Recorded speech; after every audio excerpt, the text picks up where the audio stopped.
Let me take the last minute or so we've got left here and try to do some summaries. It's always a challenge here, but as we're talking, I try to jot down a few things I'm hearing.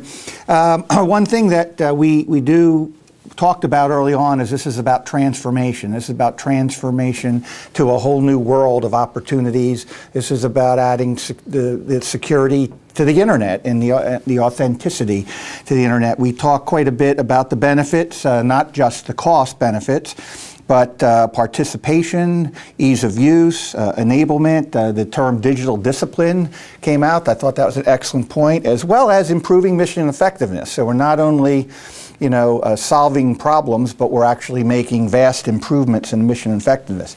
We did hear about education and awareness being an important issue that needs to be dealt with, because we have varieties of people with, if you take privacy, every individual probably in this room has a different idea of what privacy means to them. So it has to be dealt with from that point of view. I also heard a lot of conversation about leadership and the importance of leadership and a government role to steer, but maybe not row. Private sector can get the technologies in place. In terms of some of the challenges, we heard about interoperability, privacy, usability, liability, those kinds of things, but they're all being addressed. And I would argue that they're not barriers, they're just challenges, and challenges you can solve. And then we talked about the future, and I think we got a lot of point there, and I like that focus on the individual, where the individual will have choice to opt in and use these things, and new creative approaches are likely to come out. I also like the fact that we're moving to a world of real time. Some people say we're going to be living in the fifth dimension, where time equals zero.